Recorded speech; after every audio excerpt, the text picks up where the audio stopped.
kiss for you.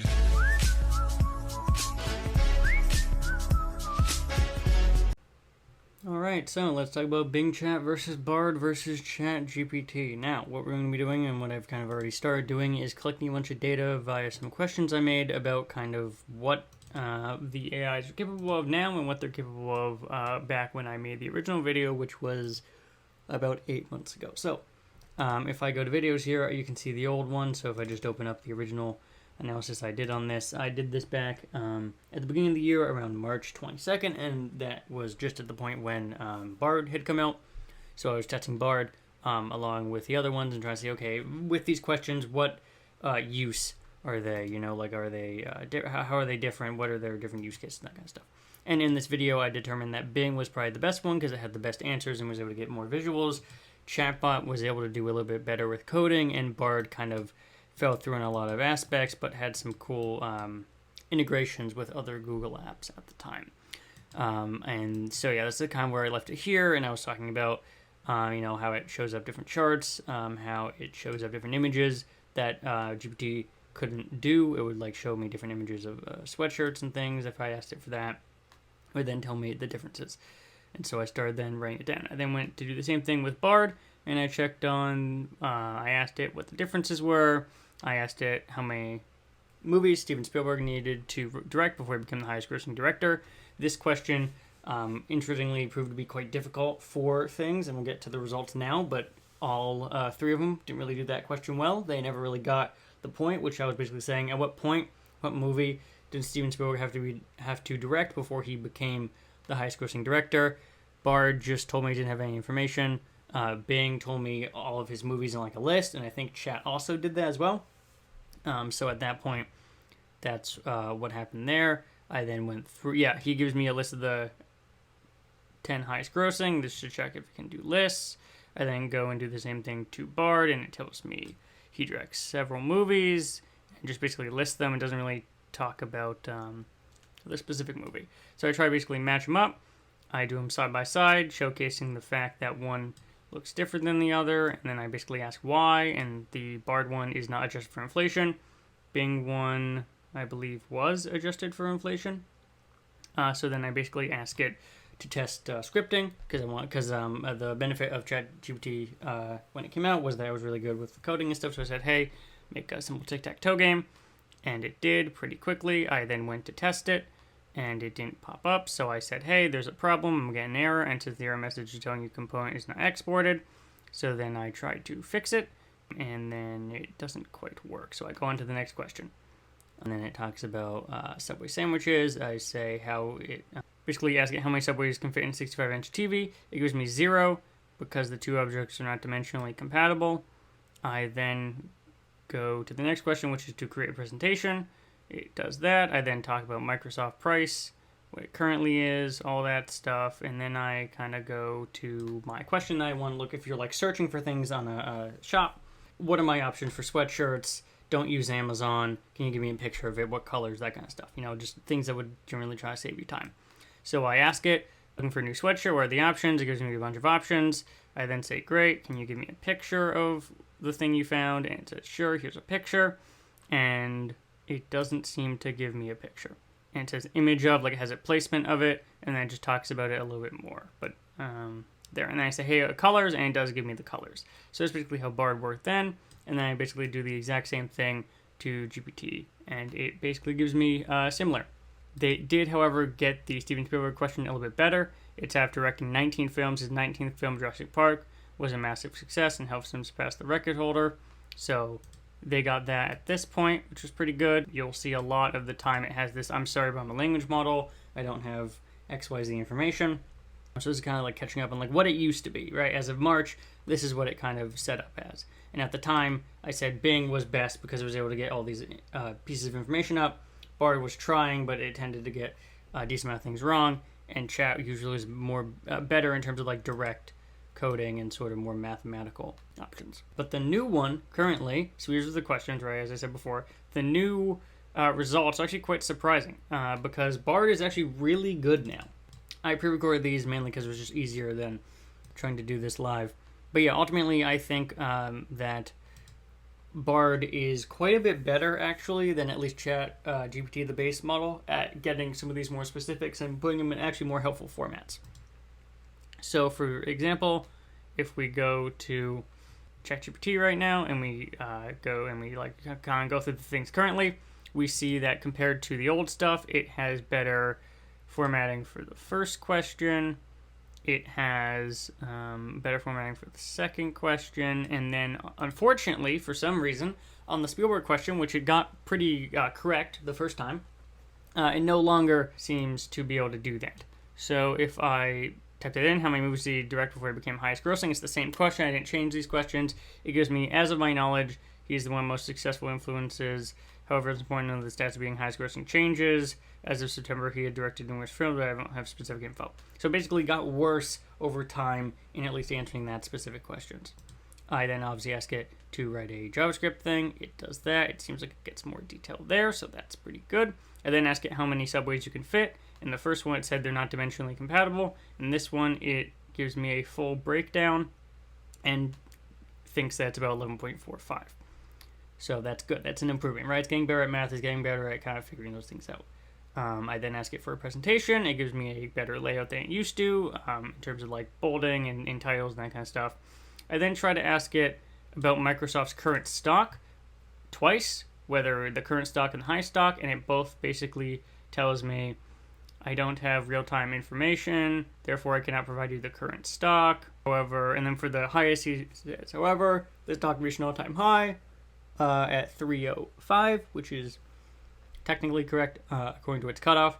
It doesn't obviously give you any images still, but let's get to the real thing, right? Because we basically see that, okay, it got a little bit worse in some areas, it got a little bit more fleshed out in others, but what I'm really excited to see the improvements on is with Bard, because I obviously thought, like everyone else, that Bard was kind of just like a throwaway thing, not really super advanced. Bard is actually quite good, and I think of all of them now, it answers the questions the best. So I went through Bing, obviously first, did the same thing. Bing likes to give you a little bit more links to things, so instead of trying to generate the JavaScript, it'll give you a link to a site that has an example. But similar, obviously, with the subway question, it wasn't able to identify it. It said not enough information. So unlike Chat, which assumed a bunch of numbers, this one didn't even bother.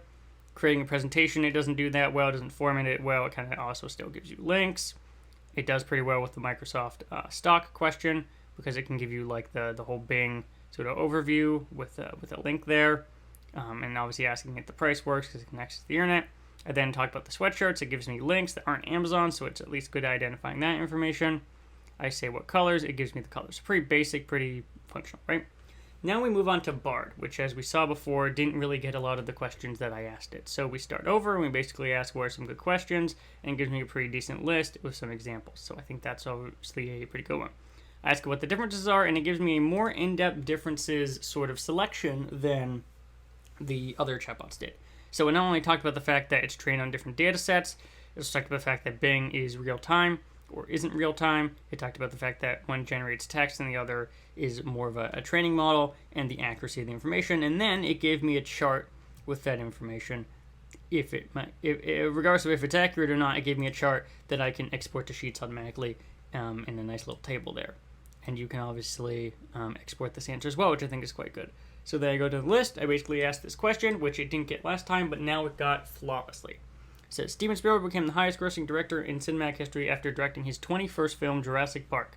The film grossed over $940 million, surpassing the previous record. And then it talks about the other stuff. But yeah, ultimately he was able to get that question, which I think Chat originally got as well, but it was now able to do it. That means at least that it's learning.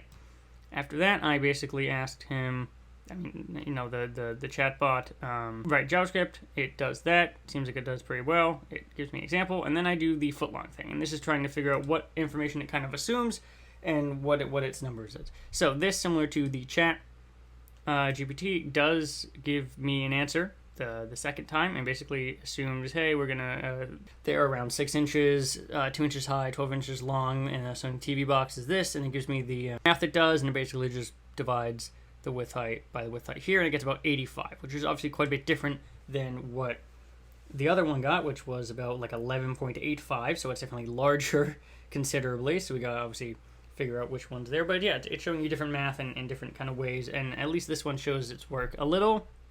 better maybe, or at least the assumptions.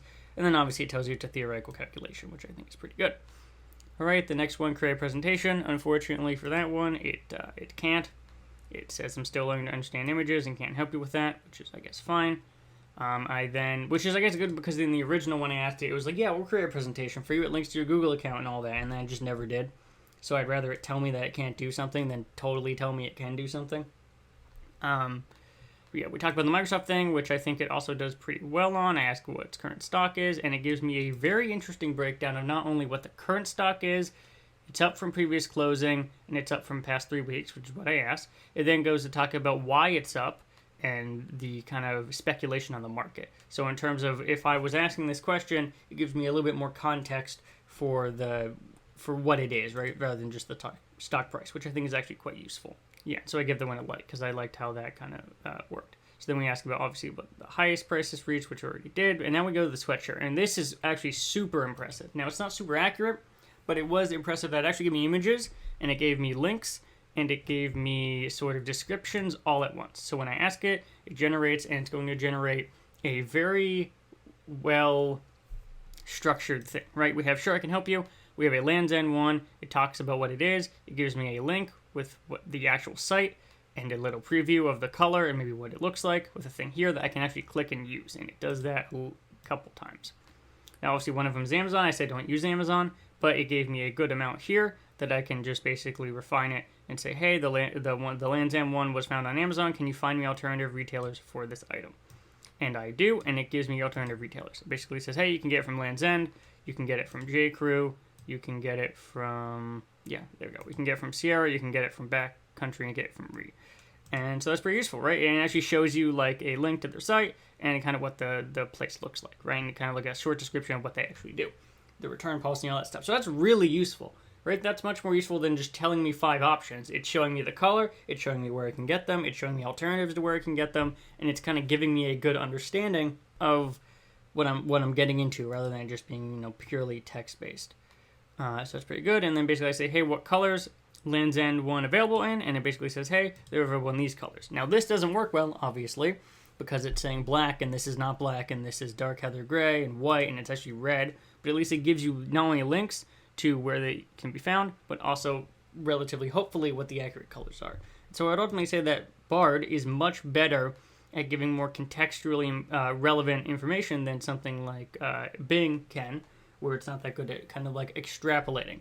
And I basically asked, and then I asked another question, which I thought was quite interesting, because I wanted to see like what the scope of the information it had, because I already knew, okay, Bard's pretty good at giving you contextual information, but can it give you stuff that like would be locked down, or information that's not usually publicly available, right? Because that was actually a problem with Bard, was that it would get access to information it shouldn't, and it wouldn't be available to other in the public, but you could get access to it through Bard. And so I wanted to see if that was still the case, and I think it might be, although it's kind of hard to tell now. But what I did basically test it on is I asked it in the last 30 days what were the most watched movies on Netflix, and it was able to, like in a chart, right? So I said, what are the most watched movies on Netflix in the past 30 days?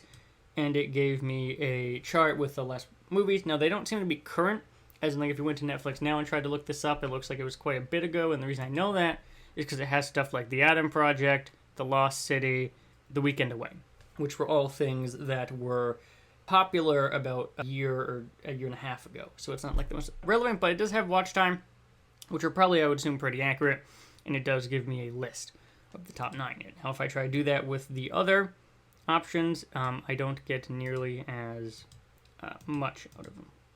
Yeah, so if I try it with Hue, it tries to, sorry, I can't generate charts, I can provide you a link, and then it just doesn't provide me a link.